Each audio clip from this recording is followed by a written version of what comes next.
Hello there, good evening and a warm welcome. This is RupEng-News. A very good evening indeed. I'm Nitya Chandra. And I'm Indraja Surya. We start off with a look at the headlines for tonight. The President on a 4-day official visit to Uganda. Australia pledges fullest support for Commonwealth Heads of State Summit to be held in Sri Lanka. The low pressure situation in the Bay of Bengal transforms to a cyclone status. Pakistan offers several tax concessions for Sri Lankan exporters. International grading ranks Sri Lanka as a rapidly developing state. Muslim League Party led by Nawaz Sharif lead in the Pakistani election. Now for those and more in detail, we start off with a look at local news. President Mahinda Rajapaksa is on a 4-day official visit to Uganda. The President has undertaken this visit on a special invitation made by the Ugandan President Yoweri Kaguta Museveni. The President will be the chief guest and is scheduled to deliver the keynote address at the Commonwealth Local Government Conference to be held at the 14th in Uganda. The President and his delegation reached the Entebbe International Airport of Uganda at 3:10 p.m. Sri Lankan time today.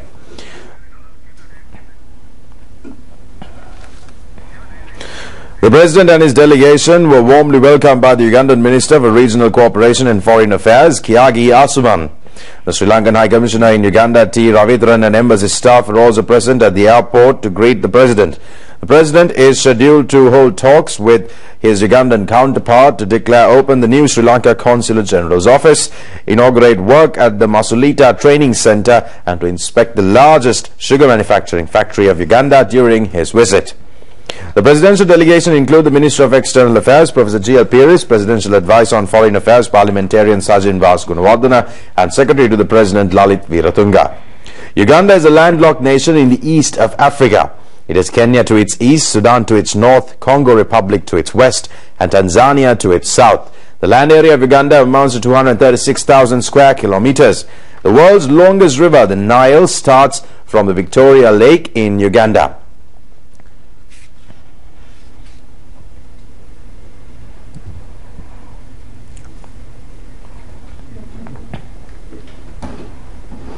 The motto of the country is "For God and for my country," and its capital is Kampala. Uganda has a population of 33 million people. The per capita income of 40% of Ugandans amounts to less than $1.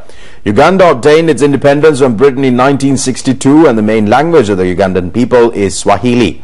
The English language also occupies an important place in the country, whilst Uganda has copper as its main natural resource, and the main agricultural product of the country is coffee. The staple food of the people are food mixed with banana, and the Sri Lankan private sector investors have invested in small-scale hydropower plants in this country as well.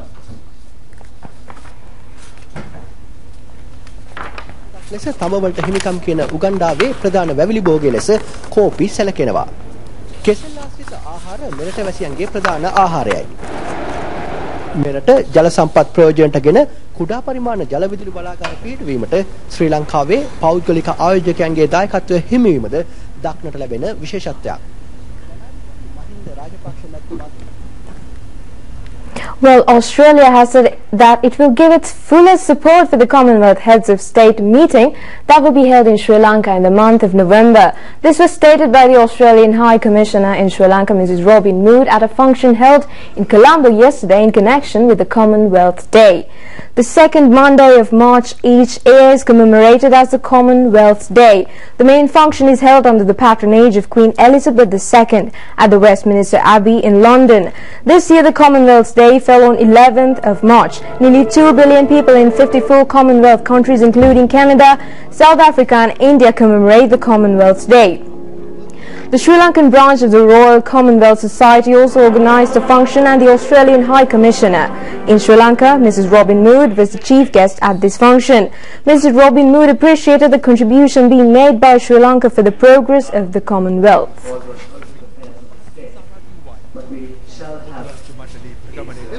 Its acceptance and the mutual respect. From the 1950 Colombo meeting, where we brought new ideas in response to changing times, to the adoption of the Charter, Australia has aimed to contribute to this goal. We look forward to continuing this role at CHOGM in Colombo in November and to passing the mantle of Chair in Office to Sri Lanka. And in other local stories, taking a look at the weather, the low pressure situation prevailing in the Bay of Bengal has developed to its status of a cyclone. The Met Department informs that this cyclone prevails in the eastern sea about 900 kilometers from the coast of Portugal. There was a low pressure situation in the sea areas of the Bay of Bengal for a period of about 1 week. It has now developed to a cyclone status, and the Met Department said that although there will be no direct impact from this on Sri Lanka, a rainy weather condition could be expected in Sri Lanka during the next few days. Director General of the Met Department S.H. Karyavasam said that the western, Sabaragamu and southern areas could experience rainy weather from tomorrow morning onwards, and there could be strong winds as well. Other areas will have a cloudy atmosphere, and he said that the cyclone may not approach Sri Lanka. He said that it will remain in the Bay of Bengal area, and if there is any adverse development, they will keep the people informed about it. The Met Department emphasized that from Jaffna to Batiklo and from Portugal via Hambantota, fishing and naval activities should not be undertaken as it could be dangerous. Director General of the Met Department S.H. Karyavasam said that because there is heavy wind and rain about 300 kilometers on the eastern coastal areas, people should refrain from engaging in fishing and naval activities in these areas. Well, a person named Gunasundaram Jayasundaram, who was connected to the international network of the Tiger terrorist organization, has acknowledged before the High Court that he supported several terrorist activities. He has said that he maintained contact throughout with the LTTE leader Velupillai Prabhakaran, who was a friend from his school. He also admitted before the court yesterday that he has sent many maritime warfare support equipment to the LTTE, and for the transport of this equipment a vessel was purchased. He appeals to the international network of the LTTE to immediately stop actions against Sri Lanka. Gunasundaram Jayasundaram had been taken into custody in the month of September 2007. He has functioned as a leading businessman and supported the terrorist activities of the LTTE. He has obtained citizenship from Ireland and operated his business activities from Singapore. After the charges against him were pronounced before the court yesterday, he made a special statement. Gunasundaram Jayasundaram said that he maintained close relationships with the leaders of the LTTE such as Velupillai Prabhakaran, Susai, Thamil Selvam, Nadesan, Castro and Tamilendi and others. He also acknowledged that he purchased maritime warfare equipment for the LTTE, purchased a ship for transport of warfare equipment to the LTTE, and raised undeposited funds for the LTTE. He said that, however, he condemns terrorism at present and appeals for the LTTE activists in foreign countries to denounce terrorism. He told the court that he is willing to get rehabilitated and to integrate into the society as a better citizen. Jayasundaram has also requested the Tamil youth in overseas countries to extend their support to consolidate peace in Sri Lanka. The court case against him will be taken up again for trial on the 16th of this month. On international grading, Sri Lanka has become a country amongst nations that have achieved a higher level of progress within 4 years. This is the first time that such a status has been achieved by a South Asian nation. This is conveyed by the chairman of the managing director of the Independent Committee Monitoring International Poverty, John Wembers, to Minister Basil Rajapaksa when they met yesterday at the Ministry of Economic Development. Sri Lanka has achieved position number 81 in carrying out businesses in the survey conducted by World Bank and International Monetary Organization. This is an improvement by 15 positions. Information relating to the central bank, ministries, government departments, various organizations and the private sector have been taken into consideration in arriving at these decisions. The minister enlightened the foreign delegates about the country becoming self-sufficient in rice production, widening of road development and transport facilities, progress of fisheries industry, expediting resettlement of displaced people, development in the tourism industry and the progress achieved by the country in the post-conflict period.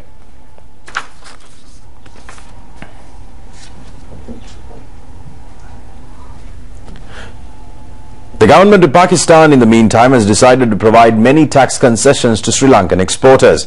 It will be implemented under the Pakistan-Sri Lanka Free Trade Agreement. The secretaries of the Ministries of Commerce discussed these matters in the Pakistani capital of Islamabad recently. Minister Rishad Batuddin said that as a result of these discussions, Sri Lanka has received several tax concessions. The duty imposed for the export of unrefined coconut oil will be removed from the 1st of July. For the import of bottle coolers, a 50% tax concession will be given. 20% tax concession for beetle, 50% tax concession for herbal oil, 100% tax concession for mosquito coils, and 20% tax concessions for ceramic products, 100% for electrical plugs, and tax concessions for Ayurvedic and selected agricultural products will also be provided by the Pakistani government. The Secretary to the Ministry of Commerce and Industry, Andra Sirivardhan, has said that the manufacturers of these items will be encouraged to increase their production and export them to Pakistan. The Pakistan-Sri Lanka Free Trade Agreement is in operation since 2005.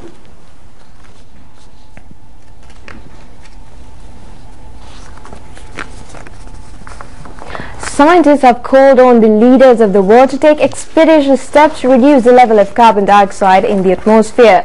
The scientist of the Climatic Changes Center in Hawaii, Sir Brian Hoskin, points out that the level of carbon dioxide composition in the earth has reached its maximum level in history.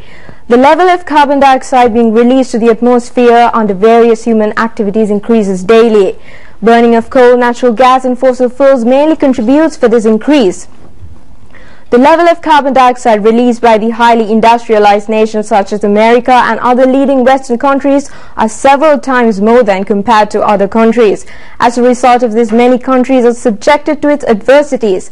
As per the latest statistics of the American Observation Institute in Mauna Loa, the carbon dioxide level in the atmosphere has reached the level of ppm units 400. Such a high level from the earth has been reported earlier several million years ago. Due to the increase of carbon dioxide levels in the atmosphere, water levels in the sea have increased and many other ecological disasters have taken place.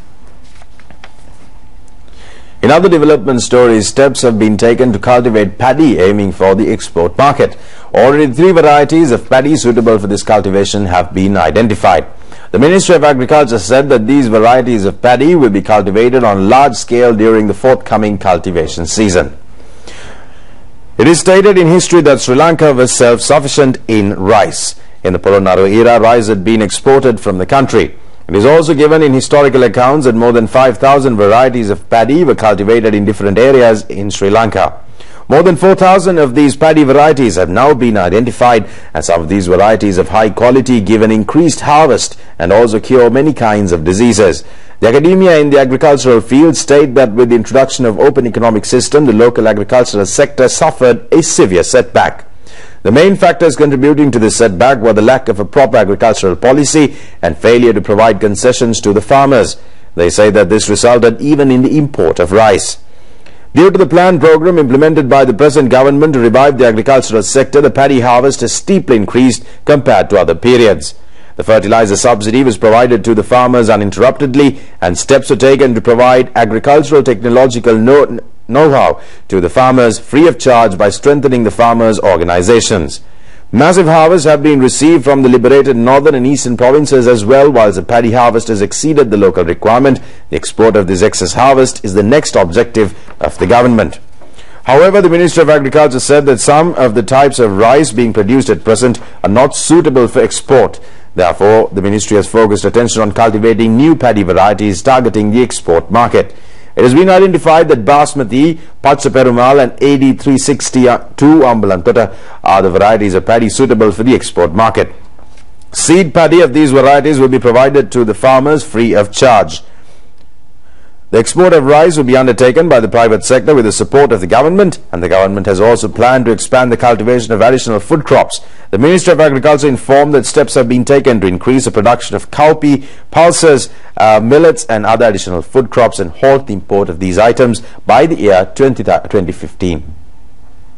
The highest stock of paddy for the Maha season has been purchased from the Ampara district, and it amounts to 8,800 metric tons. The Paddy Marketing Board said that this is a 30% increase compared to the harvest received in the previous seasons. More than 1,030 million rupees have been allocated for purchase of paddy from the Ampara district. The paddy is purchased at the rate of 32 rupees for a kilo of Nadu variety and 35 rupees for a kilo of Samba variety. The provincial manager of the Paddy Marketing Board, Ampara R.M. Ratnayaka, said that paddy purchased in the district have been stored safely in 32 stores and 12 mobile stores in the district. The stock of paddy purchased by the Paddy Marketing Board from farmers throughout the country amounts to 133,000 metric tons. The Ministry of Cooperatives and Internal Trade informed that paddy is being purchased uninterruptedly from Anuradhapura, Polonnaruwa and northwestern zones as well. Well, a function was held in Kilinochchi today to honor the war heroes who established permanent peace in the country by eliminating terrorism. Governor of the Northern Province G.H. Chandasiri was the chief guest of this function, organized by the Northern Provincial Council. At this function, prayers were offered for the fallen war heroes and their parents were honored. A cultural pageant was also held. The commander of the Jaffna district, Major General Mahinda Hattarusinghe, commander of the Kilinochchi division, Major General Uday Pereira, and several others attended the function.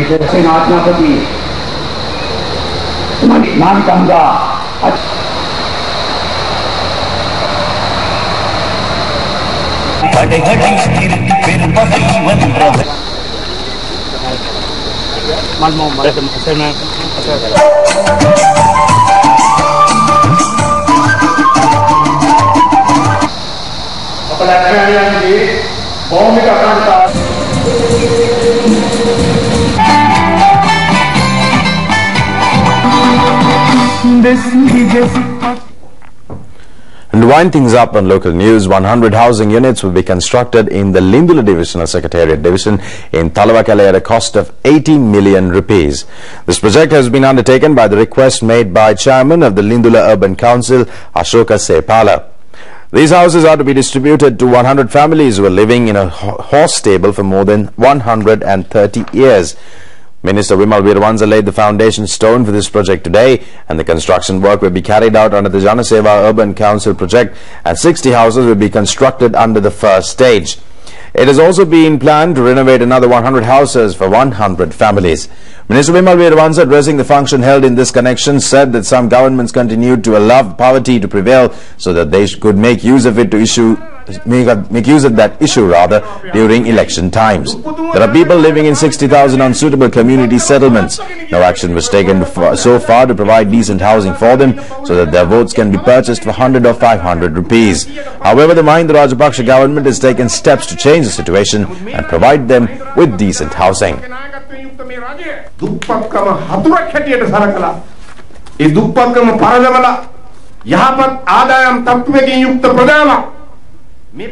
People in Pakistan have taken part in landmark national and provincial polls. The vote marks Pakistan's first transition from one civilian government to another in its 66-year history. However, election violence has claimed a number of lives, and in the worst attack, 11 people were killed in a bombing on a political office in Karachi. Pakistan's Election Commission is quoted as saying it has been unable to carry out free and fair elections in the country's largest city. With queues remaining at many polling stations, voting was extended for an hour across the country. Tens of thousands of troops are deployed at polling stations after the Pakistani Taliban threatened to carry out suicide attacks. In the run-up to the election, more than 100 people died in election-related violence. Nawaz Sharif, who deposed as Prime Minister in a military coup 14 years ago, is seen as favourite to return for a third term of office. As he voted in Lahore, the former PM said he was hopeful of victory.